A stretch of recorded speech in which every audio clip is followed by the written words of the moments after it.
हिंदू धर्म में मकर संक्रांति का पर्व बहुत ही खास माना जाता है और यह त्योहार तब मनाया जाता है जब सूर्य धनु राशि से निकलकर मकर राशि में प्रवेश करते हैं।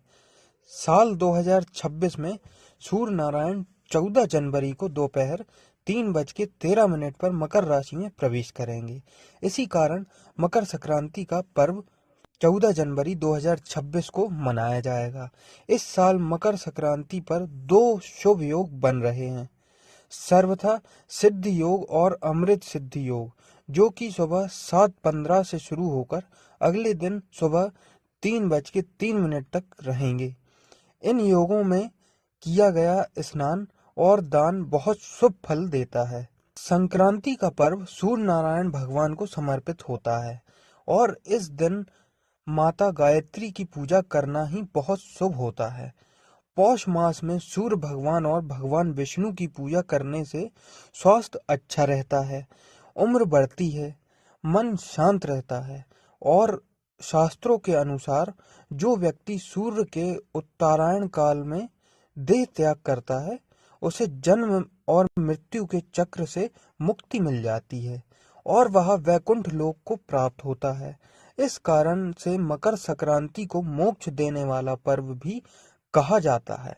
इस दिन दान पुण्य का बहुत अधिक महत्व होता है। इस दिन चावल, मूंग की दाल, काले तिल, गुड़, तांबे के बर्तन, ऊनी वस्त्र और जरूरत की चीजें दान करना बहुत शुभ माना जाता है।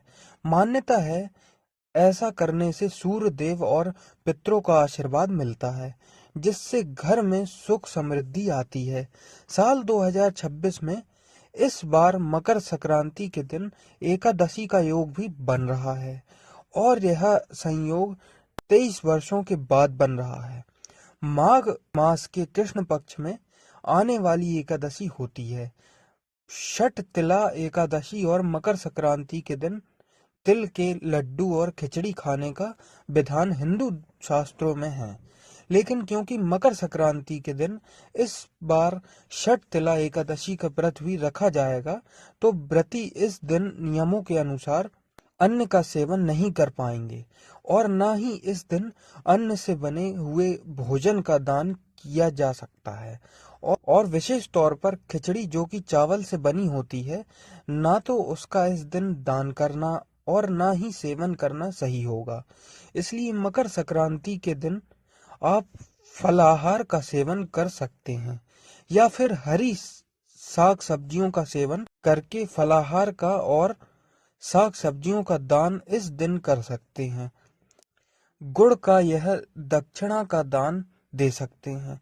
चावल या फिर अन्न का दान यदि आप मकर संक्रांति के अगले दिन करते हैं तो यह आपके लिए अच्छा होगा।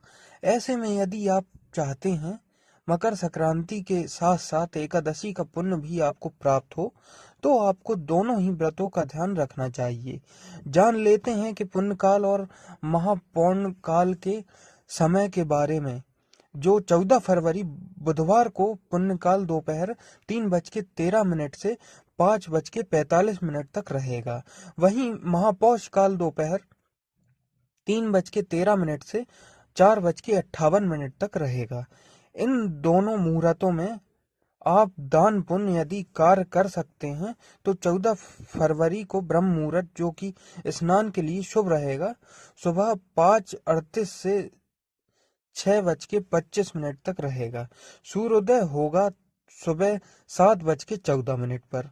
सूर्यास्त होगा शाम 5:57 पर और इस दिन राहु काल दोपहर 12 बजे से 1:30 बजे तक रहेगा। मकर संक्रांति को हमारे देश में अलग अलग नामों से मनाया जाता है। कुछ जगह इस पर मकर संक्रांति, सकरात या फिर पोंगल और उत्तरायण के नाम से भी जाना जाता है। वहीं कुछ जगह पर इस पर्व को खिचड़ी के नाम से भी जाना जाता है। वहीं पंजाब और हरियाणा में मकर संक्रांति को लोहड़ी के रूप में मनाया जाता है। इस दिन अग्निदेव और नई फसल की पूजा की जाती है, जिससे नव ग्रहों की कृपा पाने के लिए जरूरतमंदों को गुड़ और तिल का दान अवश्य करें। यह